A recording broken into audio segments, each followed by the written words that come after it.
Hello everyone! Welcome again to another edition of Storytime with Robbie.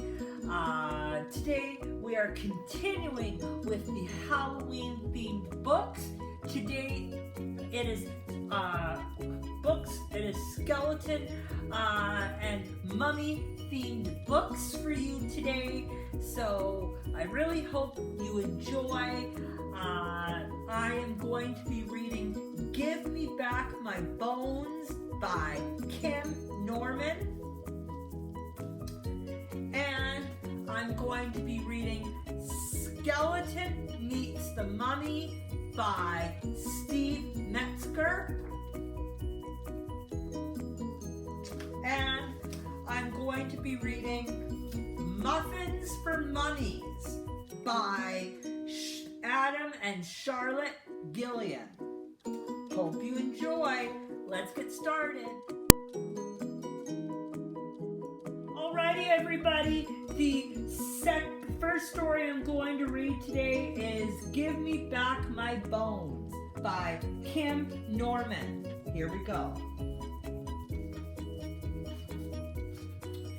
A stormy night has passed here and toppled every mast here. The ocean flowing fast here has scattered all my bones.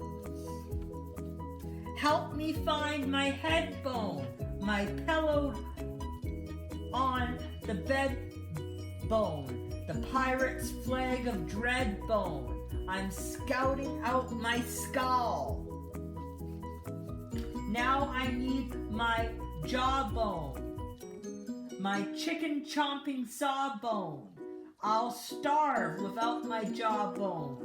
I miss my mandible. Collar me a collarbone, the way down where I swaller bone. A handy parrot holler bone. I claim my clavicle.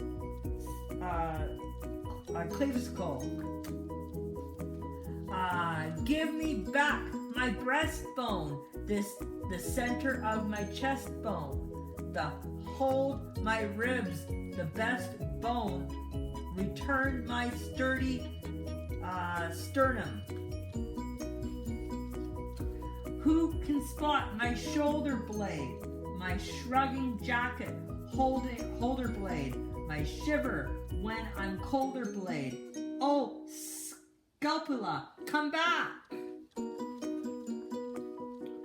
Find my upper bone, the shield, my face from harm bone, that armpit of alarm bone. I hanker for my humerus. Don't forget my forearms, those twisty, wristy chore arms. I'll jingle, jangle more charms on Radius and Elna. I'm grasping for some hand bones, my wave of ahoy to land bones, or a dig a hole in sand bones. I miss my metacarpals. And I still lack my backbones, my hull a heavy sack bones, my strung up in a sack bones. Return my vertebrae. Next I need 2 thigh bones, those top of leggy high bones, my strapping, slapping, spry bones. Has someone seen my femurs? I sunk without my swim pins, my peg leg popping slim pins, those gangplank walking shin twins called Tippa and Fibula. Tickle out my toe bones, the piggies in a row bones, my lever booted low bones. I miss my fair lunges. At last, I've got my lost bones. No longer skull and crossed bones, my milky ocean tossed bones. Avast, I need a ship. Now, cast a spyglass round here, while breakers curl and pound here. There's treasure to be found here. I feel it in my bones. The end. Alrighty, everybody. The second story I'm going to read today is Skeleton Meets the Mummy by Steve Metzger. Here we go.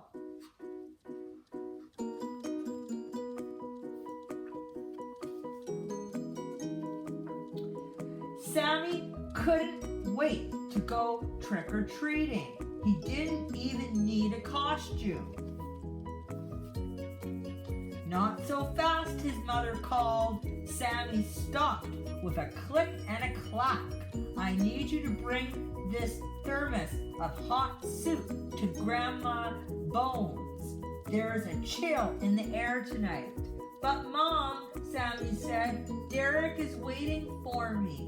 It's just a short walk through the woods, said his mother. You'll still have plenty of time to get candy with your friend. Okay, Sammy said. He took the soup and stepped out into the Halloween night. It's kind of dark, Sammy thought as he slowly walked through the woods. Flip, flap, something flew past Sammy's head. Oh, it's only a bat, he thought. Whoosh, whoosh. Sammy froze with a shake and a rattle. Oh, it's only the wind, he thought. Creak, eek. Sammy saw a monster. Oh, it's only a tree, he thought. Scritch, scratch. Sammy heard the crunching of leaves. Something was following him. Sammy walked faster. Scritch, scratch. It was right behind him. What is it? Sammy wondered. He was afraid to look. Sammy started to run. Scritch, scratch. It was still right behind him. Sammy looked back and saw a mummy. Click, clack. Sammy ran as fast as he could, but the mummy ran fast too. Scritch, scratch. The mummy was getting closer and closer and closer. Huff, puff, huff, puff. Sammy was tired of running. Sammy was tired of being afraid. Flippity flap, flippity flap. Sammy heard a flapping sound coming from the mummy, and then he had an idea. Sammy turned around, grabbed a loose piece of cloth, and pulled with all his might. He pulled and pulled and pulled. The mummy spun and spun and spun. Sammy couldn't believe it. The mummy wasn't a mummy at all. It was his friend Derek.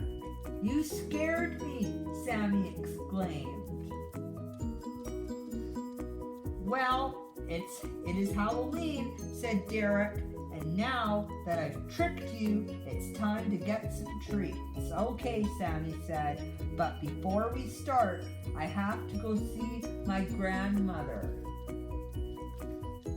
Don't you mean your grandmummy? Derek joked. Yeah, said Sammy. Racy there. Click, click, clack, clack. That. Alrighty, everybody.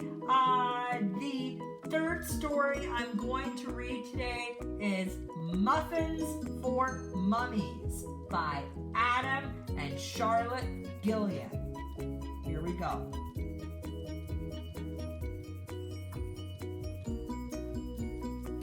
A boy called George heard mysterious tales about the museum at night. The cakes in the cafe had vanished away, but the cake thief was nowhere in sight. Trixie, said George, there's a case to be solved. We can't dilly-dally or wait. He packed up his bag with the gear he would need and took 25 muffins as bait. Inside the museum, strange shadows loomed large and eerie sounds echoed around. Look, Trixie, George whispered, the thief must be near. There are cake crumbs all over the ground. George held up a muffin to tempt out the thief, and he called, I've got cakes for a feast. But a deafening noise made him tremble and turn, and it thundered. A huge woolly beast, a mammoth, said George. Could he be the thief? He's going to charge at us. Yikes! They ran through a doorway to make their escape and stumbled upon some old bikes. George hopped on a saddle and pedaled like mad. The mammoth let out a great roar. He's going to catch us, George panted in fear. But the mammoth got stuck in the door. Aha! Shouted George. He's too big to get in. So he couldn't have stolen the cakes. But in all of the rush, he had not stopped to check if his bike had a bell or some brakes. Crash went the bicycle. Clash went the shields as Roman display tumbled down. Then George saw a figure with crumbs at his feet. You're the cake thief, he cried with a frown. A cake thief, the Roman glared down in a rage. He really looked very upset. Help, Trixie, cried George as he darted and jumped to escape from the Roman's huge net. George leaped in a chariot quick as a flash, and his dog pulled him out of harm's way. Then Roman tripped up on his net with a howl. As Trixie and George whizzed away, they swerved and they zigzagged and slid to a stop. We're safe, George exclaimed in relief. Then he spotted more crumbs in a trail on the floor. Look, Trixie, now let's catch the thief. George held out a muffin. Is anyone there? He glimpsed something in the dim light. He heard a loud clanking as someone drew near, and then out of the gloom stepped a knight. So you are the thief, said George. Where are the cakes? The knight raised his sword with a cry. How dare you accuse me, he bellowed. A thief! Quick, Trixie, George shouted. Let's fly! The daring detectives began their escape. There were weapons and shields everywhere. George sprang into a catapult, threw his lasso, and then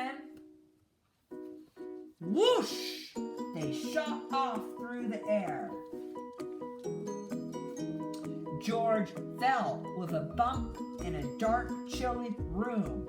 He switched on his torch to explore ancient Egypt. He gasped, "Trixie, don't be afraid." Then he spotted more crumbs on the floor. "Quick, follow that trail. We can still catch the thief." But Trixie had started to shake. A sarcophagus stood with its lid open wide, and inside was a huge pile of cake. George jumped as a voice bellowed, "Look, there he is! That boy stole the cakes. I was right." The mammoth and Roman were blocking the door, and towards him was marching the knight. "Admit you're the thief," said the knight with a growl. Poor George backed away, shouting, "No!" Then he pointed his finger and whispered, "What's that?" From the shadows a voice called, "Hello!" "Hi!" shrieked the Roman, and "Help!" yelled the knight. "Don't be scared," said the mummy. "I'm nice. It's my birthday today, and my party starts now. I've got plenty of cake. Have a slice." "So, you stole the cakes," murmured George with a gasp. "And stealing is bad," said the knight. "But I can't have a party without any cake," wailed the mummy. "That wouldn't be right." George opened his bag, and they all peered inside. "Have these muffins," he said with a grin. "We can take back the cakes to the cafe, and then the party can really begin." The end. Alrighty, everybody. Really hope you enjoyed the skeleton and mummy themed books today. Thank you so much again for joining me and for watching. It's always a pleasure being with you and reading with you. Have an amazing rest of your day, and I will see you here on the next edition of Storytime with Robbie. I will see you then. Toodaloo!